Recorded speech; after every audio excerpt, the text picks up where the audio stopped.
আসসালামু আলাইকুম সুপ্রিয় দর্শক, আজকের এই ভিডিওর মাধ্যমে আমরা সূরা মাউন এই সূরাটি সহিশুদ্ধভাবে প্রত্যেকটা শব্দ ভেঙে ভেঙে আজকের এই ভিডিওর মাধ্যমে শিখব।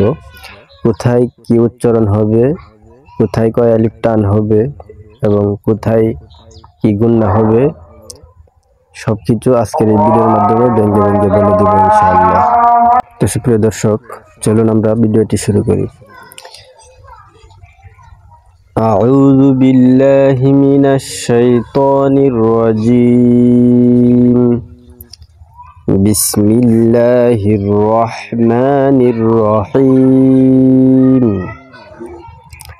أرأيت الذي يكذب بالدين আরাআইতাল্লাযী এখানে এক আলিফ টানতে হবে, জি এখানে এক আলিফ টানতে হবে, ইউকাযযিবু বিদ্দীন দিন এখানে তিন আলিফ টেনে তারপর ওকফ করতে হবে, অর্থাৎ থামতে হবে। তো এখানে এই আয়াতটি আমি আবার পড়তেছি, আপনারা শুনবেন। আরাআইতাল্লাযী ইউকাযযিবু বিদ্দীন ফাযালিকাল্লাযী ইয়াদউল ইয়াতীম। ফাযা এক আলিফ টানতে হবে, উপরে খাড়া জবর, এই জন্য এক আলিফ টানতে হবে।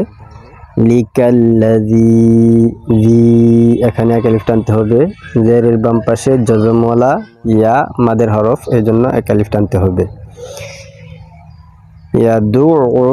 ইয়াদউল ইয়াতীম তিন এখানে তিন আলিফ টান করে ওকফ করতে হবে। ওয়ালা ইয়াহুদ্দু আলা তুআমিল মিসকিন। ওয়ালা লা এক আলিফ টানতে হবে, জবরের বাম পাশে খালি আলিফ, এই জন্য এক আলিফ টানতে হবে। ইয়াহুদ্দু আলা লা এক আলিফ টানতে হবে, এখানে খাড়া জবর, এই জন্য এক আলিফ টানতে হবে। তো এখানে জবরের বাম পাশে খালি আলিফ, এই জন্য এক আলিফ টানতে হবে। মিল মিসকিন কিন এখানে জেরের বাম পাশে জজমওয়ালা ইয়া মাদের হরফ, এই জন্য এক আলিফ টানতে হয়।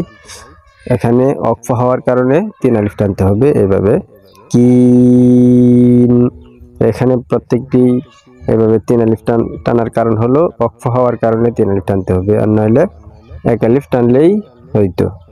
তো দেখুন, ওয়ালা ইয়াহুদ্দু আলা তুআমিল মিসকিন, তারপর দেখুন ফাওয়াইলুল লিল মুসাল্লিন, এখানেও তিন আলিফ টানতে হবে।